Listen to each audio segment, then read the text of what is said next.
அன்பை வெளிப்படுத்த வழங்கப்படும் முத்தம் முதலாக காட்டிக் கொடுக்கும் துரோகத்திற்காக வழங்கப்பட்டது. உழுத நிலமாய் உடல், கொடூர முற்கிரீடம், அற்புதம் செய்த கரங்களில் ஆணிகள்,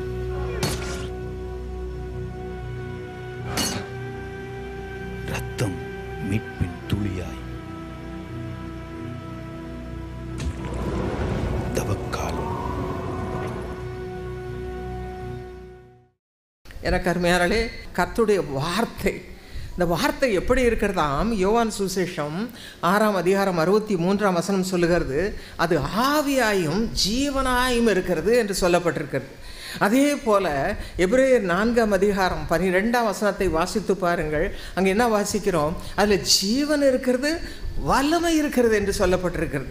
இன்னும் சங்கீதம் 119 154வது வசனத்தை வாசித்து பாருங்கள். அங்கே என்ன வாசிக்கிறோம்? இந்த வசனம், கர்த்தருடைய வார்த்தை நம்முடைய ஆத்துமாவை உயிர்ப்பிக்கிறதா. எத்தனை பேர் விசுவாசிக்கிறீங்க? ஆமென், ஹல்லேலூயா.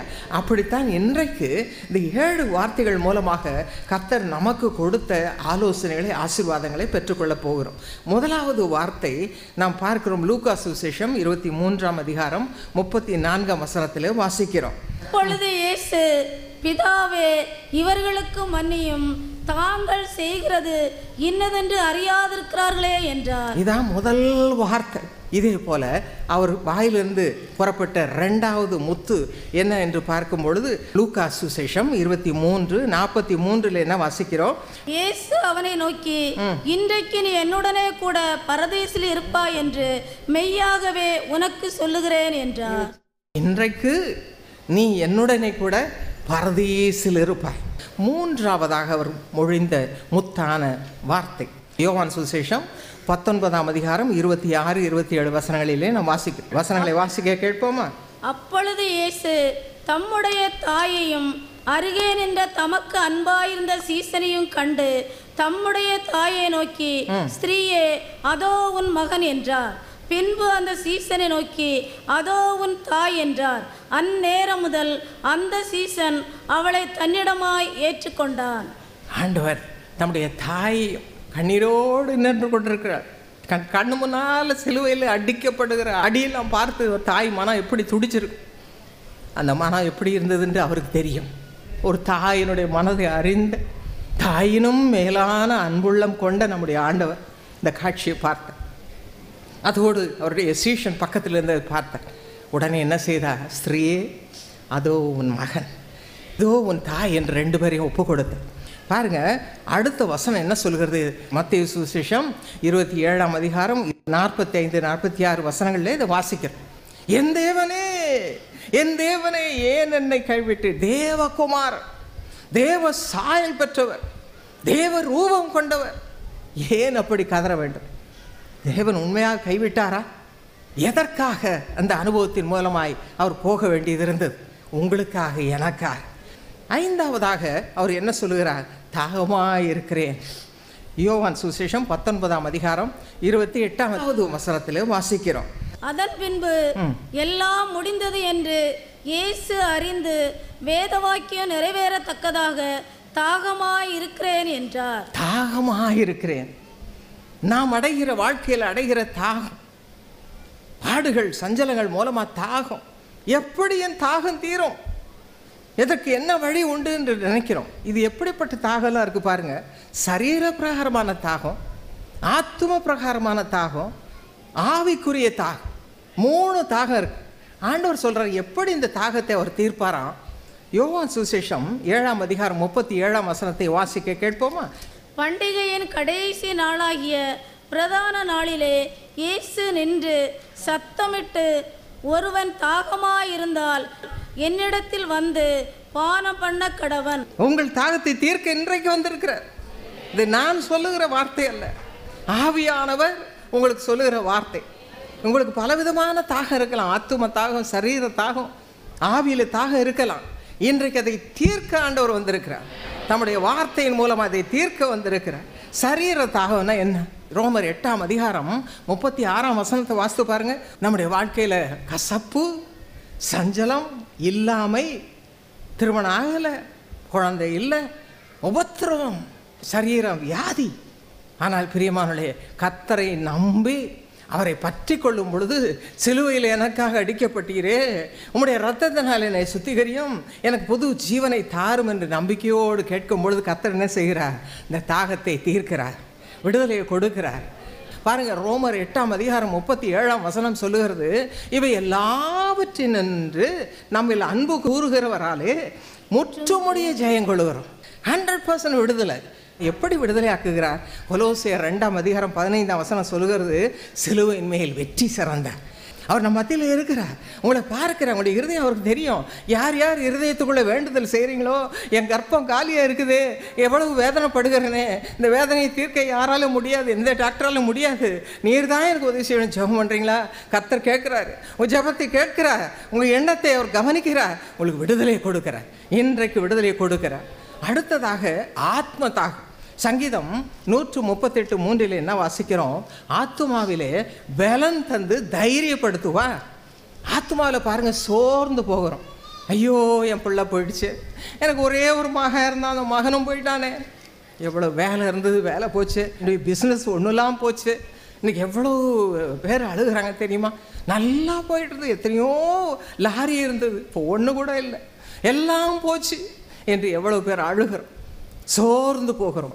இந்த நிலைமையில் ஆண்டவர் சொல்லுகிறார், நான் அந்த தாகத்தை தீர்க்க என்னால் முடியும், என்னால் முடியும், என்னால் முடியும் என்று சொல்லுகிறார். அதைத்தான் தாவீது சங்கீதம் 42:1 வாசிக்க கேட்போமா? மானானது நீரோடைகளை வாஞ்சித்து கதறுவது போல தேவனே, என் ஆத்துமா உம்மை வாஞ்சித்து கதறுகிறது. இதுதாங்க ஜெபம். ஆத்துமாவில் சோர்ந்து போயிருக்கிறீங்களா? யார் எனக்கு உதவி செய்வார், யார் எனக்கு பணம் கொடுப்பார், அந்த எண்ணம் வேண்டாம். ஆண்டவரே எனக்கு உதவி செய்ய, கதறி பாருங்க, ஜெபம் பண்ணி பாருங்க. இப்போ கூட என்னுடைய விசுவாசம் அது, நீங்கள் உட்கார்ந்துருக்க இடத்துல ஆண்டவரோட பேசுங்க. இங்கே இருக்கிறார், உங்கள் பக்கத்தில் சுற்றி கொண்டு இருக்கிறார்.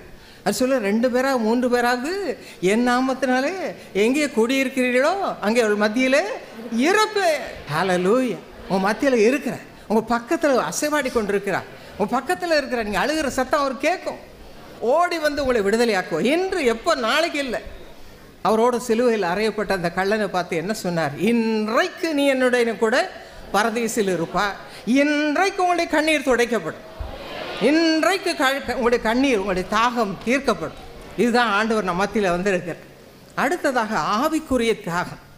இன்றைக்கு இந்த ஆவிக்குரிய தாகம் நமக்கு வேணும் பிரியமானவர்களே. இன்றைக்கு இல்லை, இவ்வளவு போதும், ரட்சிப்பா போதும், இந்த அனுபவமா போதும், நான் இப்படியே காலத்தை கழிச்சிட்டு போயிடுறேன். ஆனால் வேதம் சொல்லுகிறது, கிறிஸ்துவோடு கூட அவரை போல வளரணும். அதான் கிறிஸ்தவ வாழ்க்கை. ஒவ்வொரு நாளும் ஒவ்வொரு வாரமும் யோசித்து பாருங்கள், இன்றைக்கு நான் எவ்வளோ வளர்ந்துருக்கிறேன், ஆண்டவரை பற்றி எவ்வளோ அறிந்திருக்கிறேன், எவ்வளவு அவருக்காக வாழுகிறேன், என் மூலமாக எவ்வளவு கர்த்தருடைய நாமம் மகிமைப்படுகிறது. கொஞ்சம் உங்கள் வாழ்க்கையை சிந்தித்து பாருங்கள், அங்கே ஒன்று பார்த்தா 0 தான் இருக்கு. ஆகவே கர்த்தருடைய சமூகத்தில் காத்திருந்து நான் பெற்றுக்கொள்ளணும். இதைத்தான் அழகான ஒரு வசனம் ஆண்டவர் சொல்லுகிறார். ஏசாயா தீர்க்கதரிசியின் புஸ்தகம் 44:3 வாசிங்க. தாகமுள்ளவன் மேல் தண்ணீரையும் வறண்ட நிலத்தின் மேல் ஆறுகளையும் ஊற்றுவேன், உன் சந்ததியின் மேல் என் ஆவியையும் உன் சந்தானத்தின் மேல் என் ஆசீர்வாதத்தையும் ஊற்றுவேன். இது ஒரு வாக்குத்தத்தம், ஆண்டவர் கொடுக்கிற, உங்களோடு பேசுகிற வாக்குத்தத்தம். நீங்கள் அவருடைய பிள்ளைகள், ஒவ்வொருவரோடும் இந்த வார்த்தையின் மூலமாக பேசுகிறார். அவர் சொல்கிறாரு, யார் யார் வாஞ்சியோடு கேட்குறீங்களோ இந்த வாஞ்சையை நிறைவேற்ற நான் என்னுடைய ஆவியானவரை கொடுப்பேன். இதைத்தான் பாருங்கள், ஏசாயா தீர்க்கதரிசியின் புஸ்தகம் 35 முதல் 2 வசனங்களை வாசிக்க கேட்போம். வனாந்தரமும் வறண்ட நிலமும் மகிழ்ந்து கடுவழி கழித்து புஷ்பத்தை போல் செழிக்கும், அது மிகுதியாய் செழித்து பூரித்து ஆனந்த களிப்புடன் பாடும். வனாந்திரம் போன்ற வாழ்க்கையை செழிக்க செய்ய கர்த்தரால முடியும். ஒன்றுமில்லாத வாழ்க்கையை நிரப்ப கர்த்தரால முடியும். ஹல்லேலூயா. அதே ஆண்டவர் இன்றைக்கு உங்களை பார்த்து கொண்டே இருக்கிறார். ஐயோ, என் பிள்ளைக்கு குழந்தை இல்லாமல் வந்திருக்கிறாளே, இன்றைக்கு அவருடைய கர்ப்பத்தை ஆசீர்வதிக்கிட்டோம், நான் அவளை நிறைத்தான போட்ட தாகத்தோடு வந்திருக்கிறாளே. எல்லாவற்றுக்கும் மேலான தாகம் ஆத்தும தாகம், ஆவிக்குரிய தாகம். அதைத்தான் ஆண்டவர் செழிப்பை கொடுப்பேன் என்று சொல்லுகிறார். ஆவிக்குரிய செழிப்பு கர்த்தர் இன்றைக்கு அந்த ஆசீர்வாதத்தை கையில் ஏந்தி வந்திருக்கிறார். தாகமாயிருக்கிறாயா? நீ தாகமாயிருக்கிறாயா? தாகமாயிருக்கிறாய் என்று உங்களை கெஞ்சி கேட்கிறார். என்னுடைய ஆவியை பெற்றுக்கொள்ள மாட்டாயா? கடைசி நாட்களில் நான் சொன்னேனே, மாம்சமான யாவர் மேலும் ஆவியை ஊற்றுவேன் என்று சொன்னேனே, உனக்கு அந்த அனுபவம் வேண்டாமா? நீ ஒருவராவது அபிஷேகம் பெறாமல் இங்கேருந்து போகக்கூடாது. ஹல்லேலூயா. ஆறாவதாக அவர் என்ன சொல்கிறார்? யோவான் சுவிசேஷம் 19ஆம் அதிகாரம் 30ஆம் வசனத்தில் இதை வாசிக்கிறோம். முடிந்தது, முடிந்தது, எல்லாம் முடிந்தது. எபிரேயர் 10ஆம் அதிகாரம் 7-9 வசனங்களை வாசித்து பாருங்க. அவர் தேவனுடைய சித்தத்தை செய்ய தன்னை அர்ப்பணித்தார். தேவன் என்ன சித்தம்? அவர் இந்த உலகத்தில் மனுஷனாக பிறந்து ஜனங்களுக்காக பாடுபட்டு இரத்தத்தை சிந்தி அவர் மக்களை ரட்சிக்க வேண்டும், மக்களை தேவனுடைய ராஜ்யத்திற்கு கொண்டு போகிறவர்களாக மாற வேண்டும். அதுதான் அவருடைய வாழ்க்கையில் அவர் தன்னையே அர்ப்பணிக்கணும், சிலுவையில் அவரையே அர்ப்பணிக்கணும். இதுதான் தேவனுடைய சித்தம். இதை நிறைவேற்றி முடிந்தது, முடிந்தது என்று சொன்னார். இந்த வசனத்தை வாசிக்கும் பொழுது எனக்கு அருமையானே, நமக்கு கர்த்தர் பேசுகிற காரியம் அவருடைய வார்த்தையின் மூலமாக நம் வாழ்க்கையை குறித்து ஆண்டவர் தேவன் ஒரு சித்தத்தை வைத்திருக்கிறார். நீங்கள் அதை கவனிக்கணும், அவர்கிட்ட கேட்கணும், நான் என்ன செய்ய சித்தமாக இருக்கிறீர்? பவுல் பாருங்க, அப்போஸ்தலர் 9ஆம் அதிகாரம் 6ஆம் வசனத்தில் அவன் கேட்கிறான். ஆண்டவர் அவன் இருதயத்தை மாற்றுகிறார். கடினமான உள்ளம் இருந்த அந்த சவுல் பவுலாக மாறுகிறான். அவன் சொல்லுகிறான், தன்னை தரையோடு தாழ்த்தி, ஆண்டவரே நான் என்ன செய்ய சித்தமாக இருக்கிறேன். உடனே அவன் ரட்சிக்கப்பட்டான், அபிஷேகம் பெற்றான், ஞானஸ்நானம் பெற்றான், ஊழியக்காரனாக தன்னை அர்ப்பணித்தான். ஊழியக்காரனை தன்னை அன்று முதல் அவன் மூலமாக எவ்வளவு காரியம், எவ்வளவு அற்புதங்கள் நடந்தது, எவ்வளவு அருமையான காரியங்களை தேவன் செய்தார். அவன் மூலமாக எவ்வளவோ பேர் ஆண்டவருக்குள்ளே வந்தார். உங்களை அப்படியே கர்த்தர் இன்றைக்கு தெரிந்தெடுத்திருக்கிறார். ஹல்லேலூயா. ஆண்டவரே என்னை குறித்து உங்களுடைய சித்தம் என்ன? முழங்கால் படிக்கிட்டு கேளுங்க. அந்த சித்தத்துக்கு உங்களை ஒப்புக் கொடுங்கள் பிரியமானவர்களே, ஒப்புக் கொடுங்க. அவர் சித்தத்தை நிறைவேற்றும் பொழுது உங்கள் மூலமாக கர்த்தர் பெரிய காரியங்களை செய்வார். பவுல் மூலமாக செய்து உங்களை கொண்டு செய்ய மாட்டாரா? சகோதரர் தினகரன் கேட்டார்கள், என்னை குறித்து உங்களுடைய சித்தம் என்ன? இயேசு அழைக்கிற ஊழியத்தை எடுத்து அவர் கையில் கொடுத்தார். 3 மணி நேரம் இயேசு கிறிஸ்துவை தரிசித்தார்கள். அப்பொழுது அவர் சொன்னார், இயேசு அழைக்கிற ஊழியத்தை பற்றி எல்லாம் சொல்லி ஜனங்க எப்படி ரட்சிக்கப்படுவாங்க, நீ என்ன செய்யணும் என்றெல்லாம் சொன்னார். காருண்யாவை பற்றி அவரோடு பேசினார். அவனுடைய சித்தம் இது நிறைவேற்ற முடியவே முடியாது. நான் ஒரு பேங்க்கில் வேலை செய்கிறேன், எனக்கு தெரியாது, எனக்கு பணம் கிடையாது, ஒரு பைசா கிடையாது, கோடி பணத்துக்கு நான் எங்கே போவேன்? ஆனால் தேவன் சொன்னால், இதுதான் என்னுடைய சித்தம், நீ தான் நிறைவேற்ற. இன்றைக்கு பாருங்கள், நிறைவேற்ற முடிஞ்சுதா இல்லையா? அன்றைக்கி ஒன்றும் இல்லை, வெறுமையான பாத்திரம். கர்த்தர் என்ன செய்தார்? அந்த சித்தத்துக்கு நம்ம ஒப்புக் கொடுக்கும் பொழுது அவர் அதை நிரப்புகிறார். கர்த்தர் அந்த பாத்திரத்தை, வெறுமையான பாத்திரத்தை நிரப்புகிறார். கர்த்தர் சொன்னால் நிறைவேற்றுவார். உங்களுக்கும் அப்படி தான் நினைப்பீங்க, என்னால் எப்படி முடியும், என்னால் எப்படி? உங்களால் தான் முடியும், உங்களால் தான் முடியும். இதை நீங்கள் செய்ய போகிறதில்ல, கர்த்தர் உங்களுக்குள்ளே இருந்து செய்வார். ஒரு தினகரனால் இந்த இயேசு அழைக்கிற ஊழியம் நிறைவேற்றப்பட முடியுமானால், காருண்யம் நிறைவேற்றப்பட முடியுமானால், உங்களை கொண்டு எவ்வளவு பெரிய காரியங்களை செய்வார். அவர் செய்கிற காரியம் பயங்கரமாக இருக்கும், பயங்கரமாக இருக்கும். தானியேல் சொன்னான், தானியேல் 11:32, தங்கள் தேவனை அறிந்திருக்கிற ஜனங்கள் திடன் கொண்டு அதற்கேற்றபடி செய்வார்கள். அதுபடி செய்வார், உங்களை கொண்டு செய்வார். நானா ரொம்ப படிக்கலையே, ரொம்ப அறிவில்லையே, உங்களை தான் தெரிந்தெடுத்திருக்கிறேன். அவருக்கு படிப்பெல்லாம் வேண்டாம், கீழ்ப்படுதல், தேவ சித்தத்துக்கு தன்னை ஒப்பு கொடுக்கிற ஒரு மனுஷனோ ஒரு மனுஷியோ தான் அவருக்கு வேணும். உங்களை ஒப்பு கொடுப்பீங்களா? என்னை பற்றி உங்களுடைய சித்தம் என்ன ஆண்டவரே, நான் என்ன செய்ய சித்தமாக? பவுல் அவ்வளோதான் கேட்டான். அதுக்கு பிறகு எல்லாவற்றையும் தேவன் கூட இருந்தவனை நடத்தினார். அதே ஆண்டவர் இன்றைக்கு உங்களை சொல்லுகிறார், அவருடைய வார்த்தையின் மூலமாக, நான் முடிந்தது என்று சொல்லிவிட்டேன், நீ செய்வாயா? நீ அப்படி முடிப்பாயா? உன் வாழ்க்கையில் நான் சொல்லுகிற காரியத்தை செய்து முடிப்பாயா? எவ்வளோ வேலை செய்கிறோம், ஆனால் தேவ சித்தத்தை நிறைவேற்றுவதில் ஜாக்கிரதையாக இருக்கிறோமா? யோசித்து பாருங்கள். அவர் சொல்லுகிற சும்மா இருக்க மாட்டார். இது எப்படி ஆகும் என்று நினைக்க வேண்டாம், செய்து முடிக்கும் கிருபையை தருவார். மரியாள் கேட்டா, இது எப்படி ஆகும்? நான் குழந்தை பெற முடியாத ஒரு கன்னியாச்சுதே, எனக்கு எப்படி இப்படி ஒரு குழந்தை பிறக்கும்? ஆனால் தேவன் சொன்னதை நிறைவேற்றினார். வல்லமையுடையவர் மகிமையானவர்களை எனக்கு செய்தார் என்று அந்த அம்மாள் சொல்லுகிறார். அப்படி தான் உங்களுக்கு செய்வார். கர்த்தருடைய வல்லமை உங்கள் மேலே இறங்கும். ஆண்டவரே நான் என்ன செய்வது? ஜெபம் பண்ணுங்க, காத்துருங்க. அதை முடிக்கும் வரைக்கும் உங்களை ஆண்டவர் விடமாட்டார். அதை முடிக்கும் வரைக்கும் நீங்கள் ஆண்டவரை விடக்கூடாது. அப்பொழுது பாருங்க, மகத்தான கிரியைகளை வல்லமையோடு உங்களை கொண்டு மகிமையானவைகளை செய்வார்.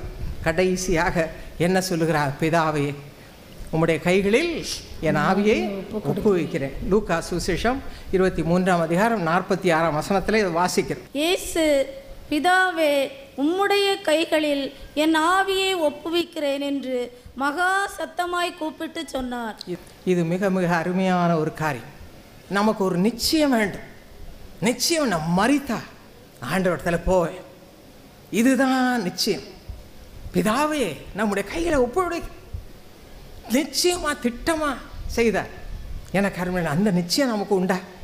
தாவீதுடைய வாழ்க்கையை பாருங்க. கடைசியில் என்ன சொல்றாங்க? நாங்கள் பூலோகத்தர் யாவரும் போகிற வழியிலே நான் போகிறேன் என்று சொல்லுகிறார். நிச்சயம் நான் ஆண்டவரத்தில் போகிறேன். நிச்சயம். எவ்வளவு சந்தோஷம், எவ்வளவு சந்தோஷம். அப்படித்தான் கர்த்தர் நமக்கு உதவி செய்வார். பேதுரு சொல்லுகிறான் பாருங்க, 2 பேதுரு 1ஆம் அதிகாரம் 13ஆம் வசனத்தில், கர்த்தராக இயேசு எனக்கு அறிவித்தபடி என் கூடாரத்தை விட்டு போவது சீக்கிரத்தில் நேரிடும். ஒரு மனுஷனுடைய எதிர்பார்ப்பு பாருங்க, எனக்கு சீக்கிரம் மரணம் வரப்போகுது, நான் ஆண்டவர்கிட்ட போகிறேன். அதே போல தான் பவுல் சொல்லுகிறான். 2 தீமோத்தேயு 4:7 வாசித்து பாருங்க. அவன் சொல்லுகிறான், நல்ல போராட்டத்தை போராடினேன், ஓட்டத்தை முடித்தேன், விசுவாசத்தை காத்து கொண்டேன், இது முதல் நீதியின் கிரீடம் எனக்காக வைக்கப்பட்டிருக்கிறது. அவ்வளவுதான். என்ன ஒரு நிச்சயம்! இது முதல் நீதியின் கிரீடம் எனக்காக வைக்கப்பட்டிருக்கு. எத்தனை பேருக்கு அந்த சந்தோஷம் உண்டு? நான் இன்னைக்கு மறுத்தால் கவலையே கிடையாது. என் நீதியின் கிரீடம் எனக்காக ஆயத்தமாக வைக்கப்பட்டிருக்கிறது. அதான் சந்தோஷம், அதான் எதிர்பார்ப்பு. எனக்கு அருமையானவர்களே, இந்த விதமாக நம்ம எதிர்பார்ப்பு. ஒரு தேவனுடைய மனுஷன் மரிக்கு முன்னால் சொன்னார், அதோ பாருங்க ரதம், எனக்கு ஆண்டவர் ரதம் அனுப்பியிருக்கார், நான் போக போகிறேன், ஆண்டவர் என்னை கூட்டிகிட்டு போக போகிறார். அப்படியே நடந்தது. எத்தனை தேவனுடைய பிள்ளைகள் அப்படி சொல்லுகிறார். ஆண்டவருடைய தரிசனம் காண்றாங்க, ஆண்டவரோடு போகிறாங்க. எனக்கு அருமையான நம்முடைய அன்பு சகோதரனுடைய மரணமும் அப்படித்தான். நாங்கள் பார்க்கும் பொழுது முந்தின நாள் சரீரத்தில் வேதனை, வலி, உடம்பெல்லாம் வீக்கம், முகமே வாடி போயிருந்தது. வேதனையோடு நான் வீட்டுக்கு வந்தேன். அடுத்த நாள் காலையில் நான் போகணும். புறப்பட்டு கொண்டிருந்த பொழுது செய்தி வந்தது, அவர் மரித்து விட்டார் என்று. அப்பொழுது கொஞ்ச நேரத்தில் அவர் சரீரத்தை கொண்டு வந்தார்கள். அந்த சரீரத்தை பார்க்கும் பொழுது என்ன நான் அதிசயப்பட்டேன் தெரியுமா? அந்த முகத்தில் அவ்வளவு கவலை, தாங்க முடியாத பாரம் இருந்தது முந்தின நாள். ஆனால் அன்றைக்கு இந்த காலையில் பார்க்கும் பொழுது சிரித்த முகம், ஒரு நம்பிக்கையோடு, எங்கள் அப்பாவுடைய ராஜ்யத்துக்கு போகிறேன்னு ஒரு நம்பிக்கையோடு இருந்தது. தேவனுடைய பிள்ளைகளாய் நமக்கு நம்பிக்கை உண்டு. நான் மரித்த எங்கே போவேன்? பரலோகம் போவேன், எங்கள் அப்பாட்ட போவேன், நான் அவரை பார்ப்பேன், இந்த கண்களால் அவரை காண்பேன். என்ன சந்தோஷம்! இந்த சந்தோஷத்தை கொடுக்கத்தான் ஆண்டவர் சொன்னார், பிதாவினுடைய கைகளில் என் ஆவியை ஒப்படைக்கிறேன். அவர் பார்த்துக்கோ, அவருக்கு எல்லாம் முடிச்சுட்டேன், அவர் கையில் நான் ஒப்படைக்கிறேன். சேவான் அப்படித்தான் சொன்னான். பக்தன் அவனும் அதே மாதிரி சொன்னான். இப்போ நம்ம இந்த நிலைமைக்கு வருகிறதற்கு நம்ம என்ன செய்ய வேண்டும்?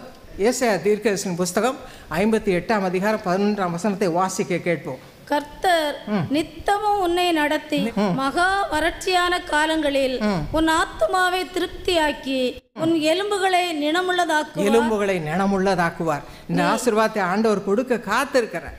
வற்றாத நீரூற்றாங்களை மாற்ற காத்திருக்கிறார். இந்த 7 வசனங்களையும் நான் கருத்தாய் தியானித்து அந்த ஆசீர்வாதத்தை நாம் பெற்றுக்கொள்வோம். நீர்ப்பாய்ச்சலான தோட்டம் போல நாம் மாறுவதற்காகத்தான் ஆண்டவர் சிலுவையிலே இத்தனை பாடுகளை பற்றார், இத்தனை வார்த்தைகளையும் நமக்காக சொன்னார். இன்றைக்கு நாம் ஒரு தீர்மானத்தோடு இந்த வார்த்தைகள் மூலமாய் உங்களோடு பேசியிருக்கிறார். இப்பொழுது நாம் முழங்கால் படியிட போகிறோம். முழங்கால் படியிடக்கூடியவர்கள் முழங்கால் படியிடுங்கள், கர்த்தரை நோக்கி மன்றாடுங்கள். இந்த வார்த்தைகள் மூலமாக என்னோடு பேசினீரே, உமக்கு ஸ்தோத்திரம்ப்பா. நித்தமும் என்னை நடத்தும் உடைய வார்த்தைகள் மூலமாய் ஆற்றி தேற்றினுக்காய் ஸ்தோத்திரம். உடைய சித்தத்தை நிறைவேற்ற எனக்கு கிருபை தாரும் சுவாமி. உடைய கைகளில் என் ஆவியை ஒப்படைக்கிறேன் சொல்லக்கூடிய ஒரு பக்தி நிறைந்த வாழ்வை கொடும். முடிந்தது என்று உடைய சித்தத்தை செய்து முடிக்க எனக்கு கிருபை தாரும் சுவாமி. என் தாகத்தையெல்லாம் தீரும் சுவாமி. ஆண்டவரே, உம்மை போல மாற்றும் மாற்றும் மாற்றும். ஒப்படைங்க ஆண்டவர்கிட்ட ஒப்படைங்க. இன்னைக்கு வார்த்தை பேசுனது உங்களுக்காக, எனக்காக என்னோட பேசினீரே. உடைய வார்த்தை 7 வார்த்தை மூலமா என் வாழ்க்கையை கட்டுகிறதுக்காய் ஸ்தோத்திரம் ஸ்தோத்திரம் ஸ்தோத்திரம் ஸ்தோத்திரம். ஹல்லேலூயா ஹல்லேலூயா. தாகத்தை சொல்லுங்க, எனக்கு தாகமாக இருக்கிறேன், எனக்கு அபிஷேகத்தால் நிரப்பும். உம்முடைய ஆசீர்வாதத்தால் நிரப்பும். என்னுடைய சரீர வியாதியை சுகமாக்கும் ஆண்டவரே. சரீர தாகத்தை சுகமாக்கும், ஆத்மா சுகத்தை சுகமாக்கும். கேளுங்க, வாயிலை திறந்து கேளுங்க. கர்த்தர் இப்பொழுது தொடுகிறா. கர்த்தருடைய வல்லமை இறங்குகிறது, கர்த்தருடைய மகிமை இறங்குகிறது, அபிஷேகம் இறங்குகிறது. கர்த்தர் உங்களை தலையாக மாற்றுகிறார். ஹல்லேலூயா, ஹல்லேலூயா, ஸ்தோத்திரப்பா. ஆண்டவரே, ஆண்டவரே, நம்முடைய பிள்ளைகளை நினைத்தருளும்ப்பா, நினைத்தருளும் சுவாமி. ஆசையோடு உங்களுடைய வார்த்தையை கேட்க வந்திருக்கிறார்களே, குடும்பத்தில் உள்ள எல்லா கெடுபாடுகளையும் மாற்றும், சந்தோஷம் இல்லாத நிலைமையை மாற்றும், ஒரு மன ஒற்றுமையை தாரும். ஆண்டவரே, நீர் இறங்கி அவருடைய பிரிவினைகளை மாற்றும், கசப்பை மாற்றும், சமாதானத்தால் நிரப்பு சுவாமி. நிரப்பு ஆண்டவரே, நிரப்பு ஆண்டவரே. தாகத்தை எல்லாம் தீரும் சுவாமி. ஆண்டவரே, ஒருவருக்கொருவர் அன்பினால் நிரப்பப்படட்டும். ஒவ்வொருடைய சித்தத்தை நிறைவேற்ற கிருபையை தாரும். இன்னைக்கு விசேஷமாக வியாதி ஜெபிக்க போகிறேன். என்னுடைய சரீரத்தில் வியாதி, என் குடும்பத்தில் வியாதி, என் நண்பர்கள் வாழ்க்கையில் வியாதி. யார் யாருக்கு இந்த தாகம் தீர்க்கப்படும் உங்களுடைய கரங்களை மட்டும் உயர்த்துங்க, உங்களுடைய கரங்களை மட்டும் உயர்த்துங்க. கர்த்தர் பார்க்கட்டும், கர்த்தர் பார்க்கட்டும். இப்பொழுது சரீர தாகத்தை மாற்றி போடுவார். வியாதியோடு வந்திருக்கிற விடுதலை கிடைக்குமா? என்னவா இருந்து, தைராய்டாக இருந்தாலும் சரி, தலையில் வியாதியாக இருந்தாலும் சரி, என்னவா இருந்தாலும் கர்த்தர் உங்களை விடுதலை ஆக்குகிற நேரம். விசுவாசத்தோடு உடைய கரங்களை தூக்கியவர்களுடைய கரங்களை கர்த்தர் கையில் ஒப்படைக்க போகிறேன். சுவாமி, எங்கள் மத்தியில் இறங்கி இருக்கிறே, இறங்கி இருக்க நம்முடைய பிரசனை இறங்கி இருக்கிறது சுவாமி. நம்முடைய பிள்ளைகளை கரங்களை தொட்டும் ஆண்டவரே, உடைய வல்லமை இறங்கட்டும். வார்த்தையில் மாறாதவரே, சொன்னால் சொன்னதை நிறைவேற்றுகிறவரே, உடைய பிள்ளைகளுடைய கரங்களை உடைய வல்லமை இறங்குவதாக. விடுதலை, விடுதலை, பொல்லாத பிசாசன் கட்டுகளிலிருந்து விடுதலை, அடிமை தனங்களில் விடுதலை, பிள்ளைகளை விடுதலையாக்கும். தொடுக்காய் ஸ்தோத்திரம். பண கஷ்டம், வேலை இல்லை, குழந்தை இல்லை, திருமணம் ஆகலை, பலவிதமான பாடுகள், ஃபைனான்ஷியல் பிரச்சனை, பண பிரச்சனை. ஆண்டவரே, இப்போ என்னை தொடும், சோர்ந்து போய் வந்திருக்கிறேன், மனம் உடைந்து வந்திருக்கிறேன். எனக்கு அன்பு காண்பிக்க யாரும் இல்லை, நான் தனிமையில் இருக்கிறேன், எனக்கு அன்பு காண்பிக்க யாரும் இல்லை. எந்த பக்கம் சுற்றினாலும் அநீதி, என்னை சுற்றி அக்கிரமம், என்னை குற்றம் சொட்டுகிறாளே, எனக்கு ஆறுதல் தாரும், என்னை ஆசீர்வதியும். யாருக்கெல்லாம் இப்படிப்பட்ட ஆறுதல் வேணும்? அப்படியே கரங்களை பார்க்கலாமா? யாரெல்லாம் தள்ளப்பட்ட நிலைமையில் இருக்கிறீங்க, கைவிடப்பட்ட நிலைமையில் இருக்கிறீங்க, எனக்கு ஆறுதல் செய்ய யாரும் இல்லை, தனிமை, தனிமை. கர்த்தர் இப்பொழுது உங்களை தொடுவார், கர்த்தர் இப்பொழுது உங்களை தொடுவார். ஆண்டவரே, இப்படி இருக்கிற மக்களுக்காக நீரே சிலுவையில் பாடுபட்டீரே. என் தேவனே, என் தேவனே, ஏன் என்னை கைவிட்டு என்று கதறினேரே. இதோ பிள்ளைகள் கதறுகிறார்களப்பா. உடைய கரங்களை தொடும் ஆண்டவரே. உடைய வல்லமை இறங்குவதாக, உடைய வல்லமை இறங்குவதாக. அற்புதமாய் அவருடைய கஷ்டம் மாறட்டும், குழந்தை உண்டாகட்டும், குழந்தை உண்டாகட்டும், திருமணம் ஆகட்டும், வேலை இல்லாமல் மாறட்டும், பண கஷ்டம் மாறட்டும், எல்லா பாடுகளும் மாறி ஆத்துமாவிலே சந்தோஷம் உண்டாகட்டும். ஆசீர்வதியம் அப்பா, ஆசீர்வதியம். கடைசியாக ஆவிக்குரிய ஆசீர்வாதம் எனக்கு வேணும். நான் உமக்காக எழும்பி நிற்கணும், உமக்கு மகிமையாக நான் வாழணும். நான் மட்டுமல்ல, என் குடும்பம் வாழணும். எத்தனை பேர் ஒப்பு கொடுக்க போறீங்க? உங்களுக்காக ஜெபிக்க போகிறேன். ஹல்லேலூயா. எத்தனை பேருக்கு இந்த ஆசீர்வாதம் வேணும்? நாங்கள் குடும்பமாக ஆண்டவருக்கு என்று எழும்பி பிரகாசிக்கணும். என்னுடைய வாழ்க்கையில் இது எனக்கு வேற ஒன்றும் வேண்டாம், இயேசுவுக்காக வாழ்வேன், இயேசுவின் சித்தத்தை மட்டும் நிறைவேற்றுவேன். பவுலை போல நான் மாறுவேன். ஆண்டவரே, என்னை உபயோகியும், வரங்களை கேளுங்க, கேளுங்க, வாய் திறந்து கேளுங்க. கர்த்தர் இப்பொழுது கொடுக்கிறார். கர்த்தருடைய வல்லமை உங்க மேலே இறங்குகிறது. கர்த்தர் சொல்லுகிறா, நீ எனக்கு வேணும், நீ எனக்கு வேணும். ஆண்டவர்களை கேட்கிறார். ஒப்பு கொடுங்க, ஒப்பு கொடுங்க, ஒப்பு கொடுங்க, ஒப்பு கொடுங்க. Thank you Lord, thank you Jesus, thank you Jesus. நீர் தொடும் ஆண்டவரை, ஒவ்வொருவருமே நம்முடைய கரங்களை வையும், தொடர்ந்து எங்களை ஆசீர்வதியும். உங்க பயபக்தியோடு நடக்க, உமக்கு பிரியமாய் நடக்க அருள் தார், கிருபை தார். இயேசுவின் நாமத்தில் ஜெபிக்கிறோம், ஆசீர்வாதங்களை எடுத்துக்கொள்கிறோம் நல்ல பிதாவே. ஆமேன், ஆமேன், ஆமேன். உங்கள் அன்பு சகோதரி ஸ்டெல்லா தினகரன் அவர்கள் உங்களுக்காக உயிர்த்தெழுதலின் இறைச்செய்தி வழங்கி வல்லமையான பிரார்த்தனை எடுக்கும் இயேசு அழைக்கிறார் ஈஸ்டர் தின சிறப்பு ஆசீர்வாத கூட்டம் ஏப்ரல் 5ஆம் தேதி மாலை 5:30 மணிக்கு இயேசு அழைக்கிறார் ஜெபகோபுரம் எண் 16 டாக்டர் DGS தினகரன் சாலை, ராஜா அண்ணாமலைபுரம், சென்னை 28. முடிவு பரியந்தம் நம்மோடு இருக்கும் இயேசு கிறிஸ்து. ஆண்டவராகிய இயேசு கிறிஸ்து எப்படியெல்லாம் நம்மோடு இருந்து நம்மை தாங்கி வழி நடத்துவார் என்ற சத்தியத்தை அறிந்து கொண்டு குடும்பம் குடும்பமாக எழும்பி பிரகாசிக்க வேண்டும் என்பதற்காகவே தூத்துக்குடியிலே 1986 ஆண்டு நடந்த கூட்டம் ஒன்றிலே முடிவு பரியந்தம் நம்மோடு இருக்கும் இயேசு கிறிஸ்து என்ற தலைப்பில் அன்பு சகோதரர் டாக்டர் டிஜிஎஸ் தினகரன் அவர்கள் உரையாற்றிய தேவ செய்தி இப்பொழுது புத்தக வடிவில் வெளியிடப்பட்டுள்ளது. சிலுவையில் இயேசு கிறிஸ்து உதிர்த்த 7 முத்துக்கள். 2014 வருடத்தில் பெரிய வெள்ளி அன்று அன்பு சகோதரி ஸ்டெல்லா தினகரன் அவர்கள் சிலுவையில் இயேசு கிறிஸ்து உதிர்த்த 7 முத்துக்கள் என்ற தலைப்பில் ஆற்றிய தேவ செய்தியை புத்தக வடிவில் இப்பொழுது வெளியிட்டிருக்கிறோம். கர்த்தரின் நாம மகிமைக்கென்று அன்பு சகோதரி அவர்கள் எழுதி வெளியிடும் 21வது புத்தகம் இது. இயேசு கிறிஸ்து சிலுவையில் மொழிந்த 7 பொன்னான வார்த்தைகளையும் அதன் ஆழமான விளக்கங்களையும் அறியவும் நம் ஆவி, ஆத்மா, சரீரத்தில் உயிர்ப்பிக்கப்பட்டவர்களாக புது கிருபை, புது ஜீவனை பெற்று கர்த்தருக்கென்று எழும்பி பிரகாசிக்க இப்புத்தகம் உதவியாக இருக்கும். இயேசுவின் தழும்புகளும் உயிர்த்தெழுதலின் வல்லமையும்.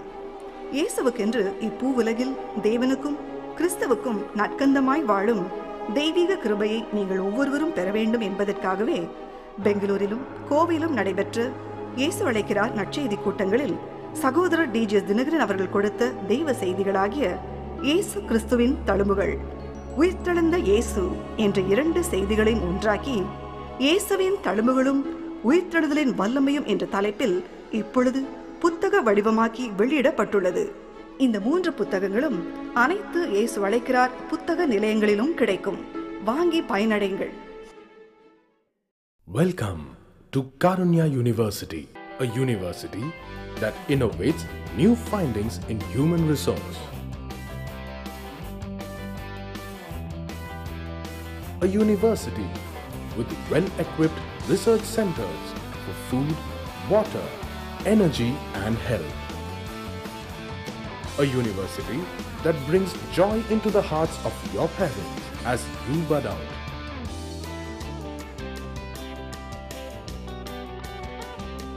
A university that makes your family proud of you. Come, take this opportunity to be the change and to transform the world around you. For more information, please visit www.karunya.edu.